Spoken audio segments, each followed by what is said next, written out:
ഗംഗാവലിപ്പുഴ കട്ടെടുത്തൊളിപ്പിച്ചു വെച്ച അർജുൻ എന്ന ചെറുപ്പക്കാരന്റെയും അവന്റെ ഉയർത്തെഴുന്നേൽപ്പിനു വേണ്ടി പ്രാർത്ഥനയോടെ കാത്തിരുന്ന ദിവസങ്ങളെയും മലയാളികൾ മറക്കില്ല.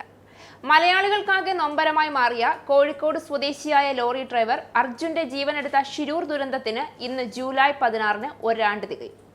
ഉത്തര കന്നഡയിലെ അങ്കോളയ്ക്കടുത്ത് ഷിരൂരിൽ കനത്ത മഴയിൽ കുന്നിടിഞ്ഞുണ്ടായ അപകടത്തിൽ കണ്ണാടിക്കൽ സ്വദേശി അർജുനടക്കം 11 പേരാണ് മരിച്ചത്.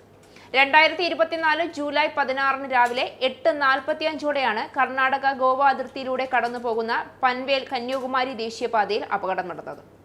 അപകടം നടന്ന ഉടൻ രക്ഷാപ്രവർത്തനം മന്ദഗതിയിലായിരുന്നെങ്കിലും അർജുനെ കാണാനില്ല എന്ന് പറഞ്ഞ് അർജുന്റെ കുടുംബം മാധ്യമങ്ങൾക്ക് മുന്നിലെത്തിയതോടെ രക്ഷാപ്രവർത്തനത്തിന് ജീവൻ വെച്ചു. ഒടുവിൽ 71-ാം നാൾ സെപ്റ്റംബർ 25-ന് ഗംഗാവലിയുടെ ആഴങ്ങളിൽ നിന്നും അർജുന്റെ ചേതനയറ്റ ജഡം കണ്ടെടുത്തു. പ്രിയപ്പെട്ടവനില്ല എന്ന യാഥാർത്ഥ്യം ഉൾക്കൊണ്ട് പതിയെ സാധാരണ ജീവിതത്തിലേക്ക് വരികയാണ് അർജുന്റെ കുടുംബം. എങ്കിലും അർജുനെ മറക്കാൻ മലയാളികൾക്ക് ഇപ്പോഴും കഴിഞ്ഞിട്ടില്ല.